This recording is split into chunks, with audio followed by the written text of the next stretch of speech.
Bonjour, dans cette capsule vidéo de la page 9 de tes notes de cours, on va voir comment construire des quadrilatères. Donc, ce qu'on avait vu dans les notes de cours précédentes, on avait vu comment construire certains triangles et on avait vu trois cas de construction, le cas CCC, CAC et ACA, avec les instruments de géométrie.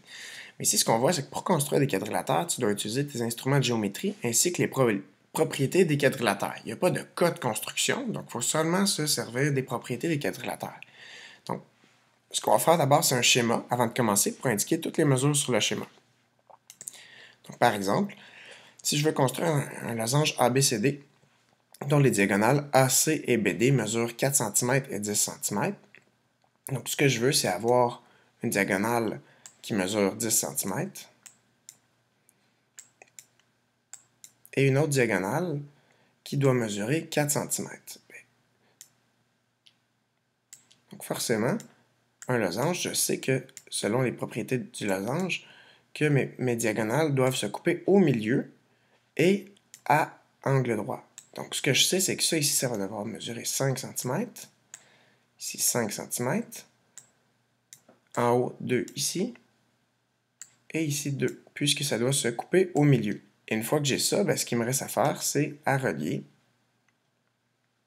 les sommets de mon losange, puis à indiquer mes sommets. Donc, les diagonales AC mesurent 4 cm. Donc, AC ici.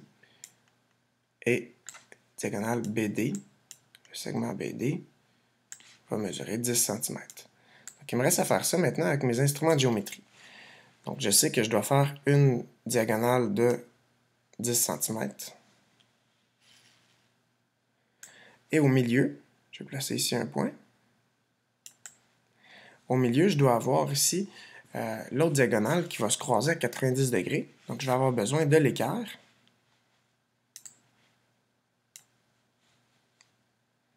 À 5 cm. Je vais venir tracer avec mon équerre qui vient m'assurer que j'ai un angle droit. Je vais tracer ici un segment de 2 cm vers le haut. Puis 2 cm vers le bas.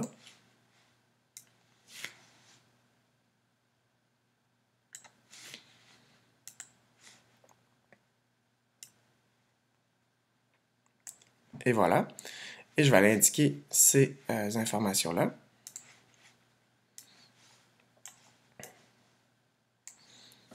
Je sais que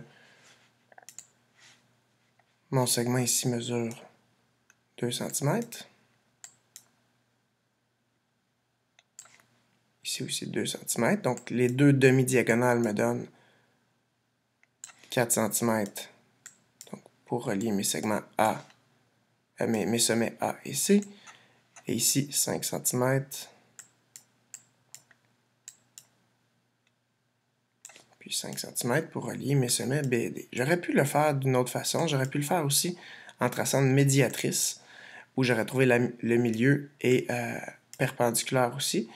Moi, j'ai décidé de le faire ici avec la règle et l'équerre, mais il y aurait eu d'autres façons de relier. Et ensuite, pour relier, je peux utiliser la règle pour relier. Moi, ici, je vais utiliser l'outil segment. Segment. Non, je n'ai pas l'outil segment. Donc, je vais utiliser la règle.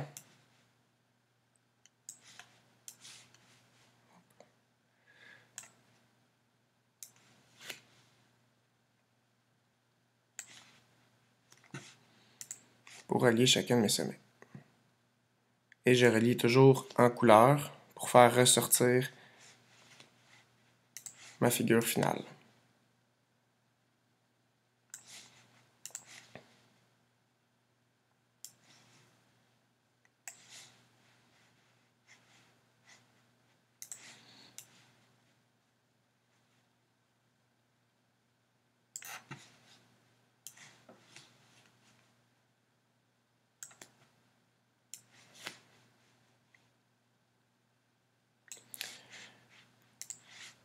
Donc, on voit qu'on a tracé ici notre losange seulement à partir des propriétés du losange. Donc, en sachant que les diagonales sont perpendiculaires et se coupent au milieu, ce que je dois faire à la fin, c'est m'assurer que toutes les informations se trouvent sur ma figure une fois que j'ai terminé de l'inscrire en couleur. Donc, d'ajouter mon symbole d'angle droit pour dire ici que mes diagonales sont perpendiculaires au milieu et m'assurer que mes mesures ont été mises pour voir mes diagonales de 4 cm puis 10 cm. Parfait. Maintenant, je vais passer à la prochaine construction. Donc, si je veux construire un parallélogramme qui a les particularités suivantes. Donc, je sais que la mesure de l'angle EFG est de 45 degrés. La mesure du segment EF est de 3 cm et la mesure du segment EH est de 5 cm.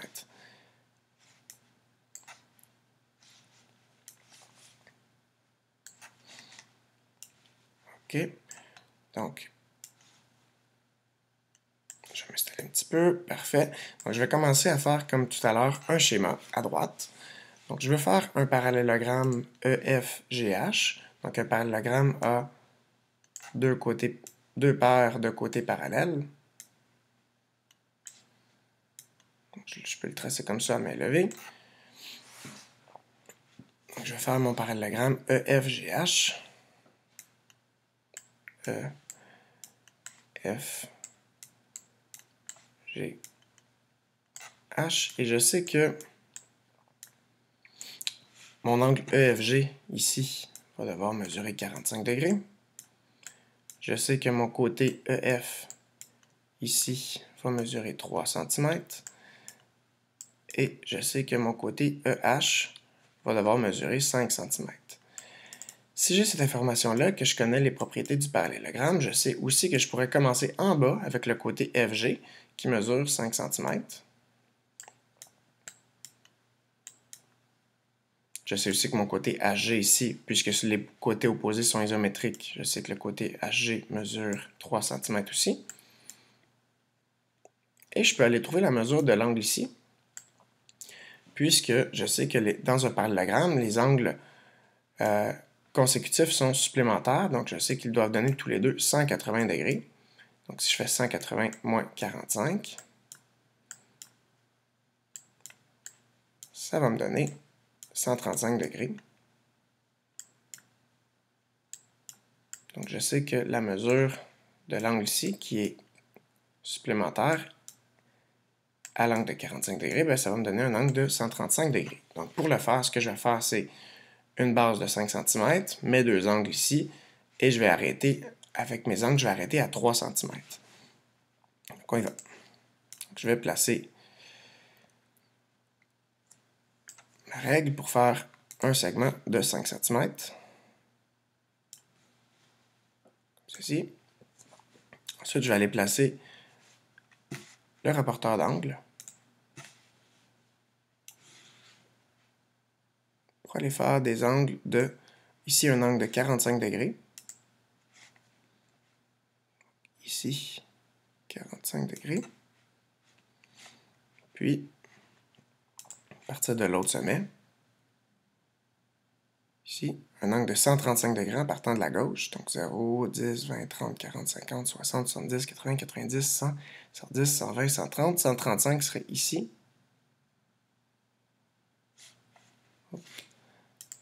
135 serait ici. Voilà. Donc, ce qui me reste maintenant, c'est à relier.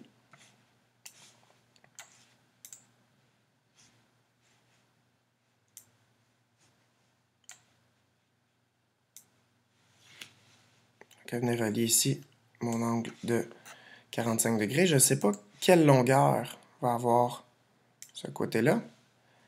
Donc, je peux le faire plus long, mais je sais en fait, oui, je sais la longueur, je sais que ça doit mesurer 3 cm. Donc, ici, à 3 cm,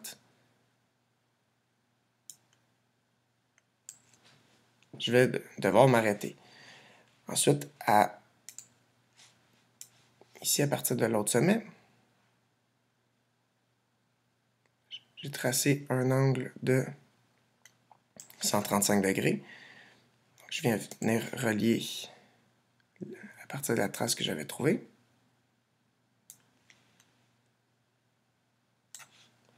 Et je vais m'arrêter à 3 cm.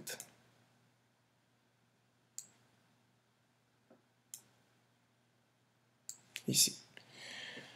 Voilà.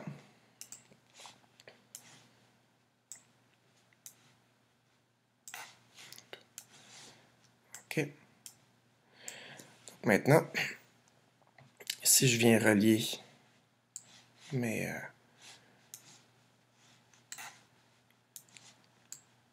deux sommets que je viens de trouver,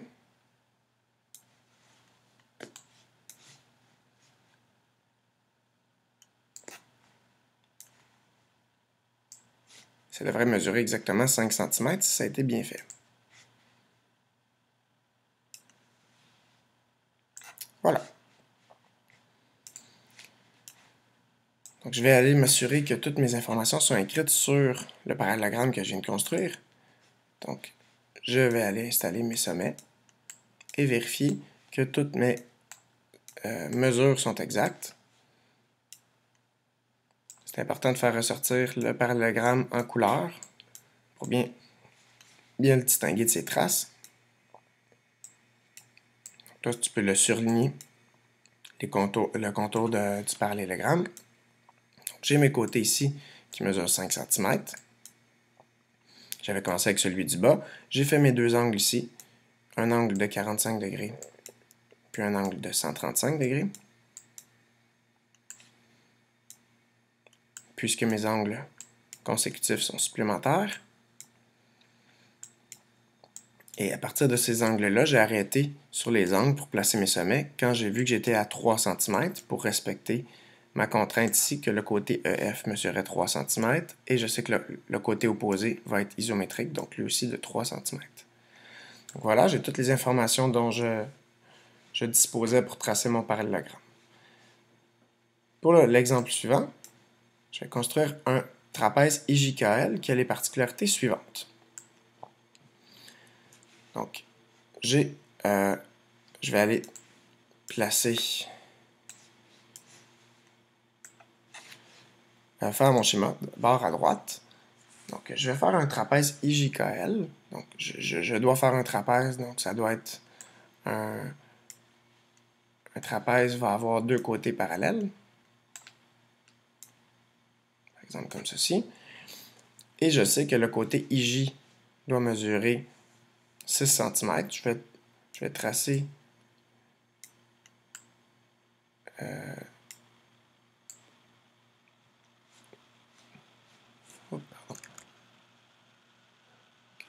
donc les sommets IJ, K, L. Je sais que le côté IJ doit mesurer 6 cm. Je sais aussi que l'angle KJI est la même mesure que l'angle LIJ. Donc KJI ici, la même mesure que l'angle LIJ. Les deux angles vont mesurer 35 degrés.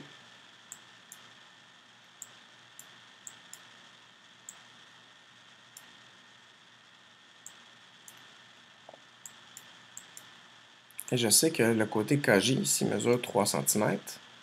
Et là, ce que je peux remarquer, c'est puisque j'ai deux angles qui ont la même mesure ici, je sais que les angles vont avoir me donne l'information comme quoi ce trapèze-là, c'est pas un trapèze ordinaire, c'est un trapèze isocèle, puisque les deux angles ici sont isométriques, donc je sais que ce côté-là est isométrique à ce côté-là, donc mesure aussi 3 cm. Donc ce que je vais aller faire, c'est mon côté en bas. Je vais aller faire les deux angles de 35 degrés, et je vais arrêter sur mes angles vont continuer comme ça ici, et je vais arrêter mes angles où je vais être à 3 cm. C'est parti. Donc, un côté de 6 cm.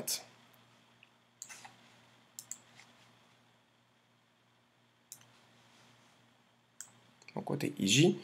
Ensuite, mes angles de 35 degrés avec le rapporteur d'angle.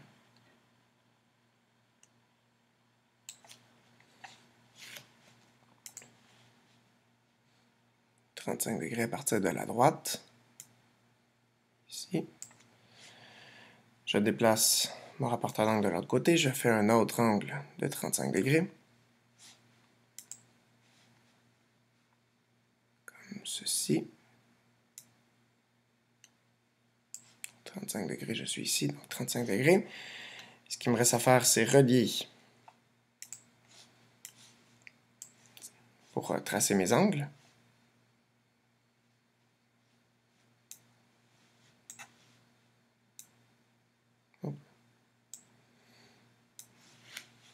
J'avais l'angle de 35 degrés comme ça.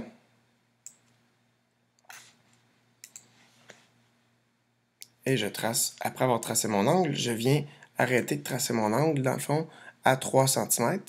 Donc ici, je sais que je suis à 3 cm.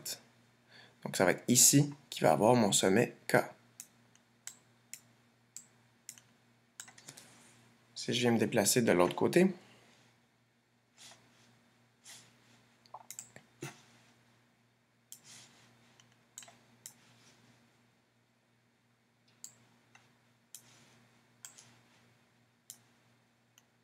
que je viens relier à 3 cm.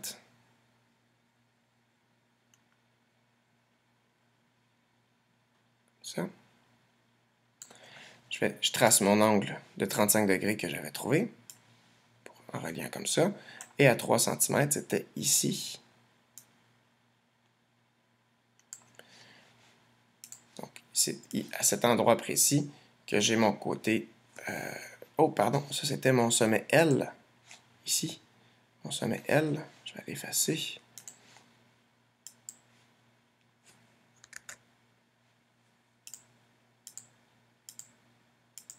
OK. Mon sommet L est ici. Et mon sommet K est ici. Je sais que ça mesure 6 cm en bas.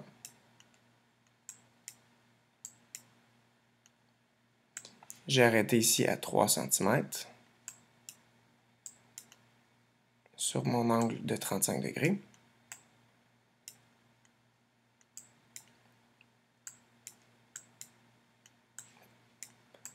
J'ai fait la même chose à droite.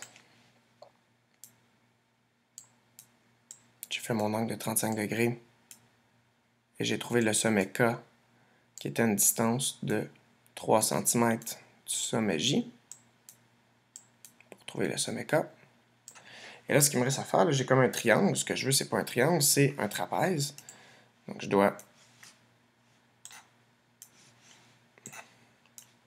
venir relier, dans le fond, les sommets L et K.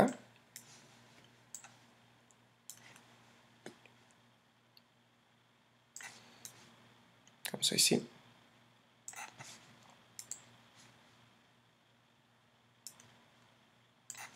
Et voilà. Et je fais ressortir, dans le fond, cette figure-là en couleur. Donc, je vois mon trapèze ici qui a les mesures demandées. Donc, voici comment construire des quadrilatères seulement en se basant sur les propriétés des quadrilatères. Merci.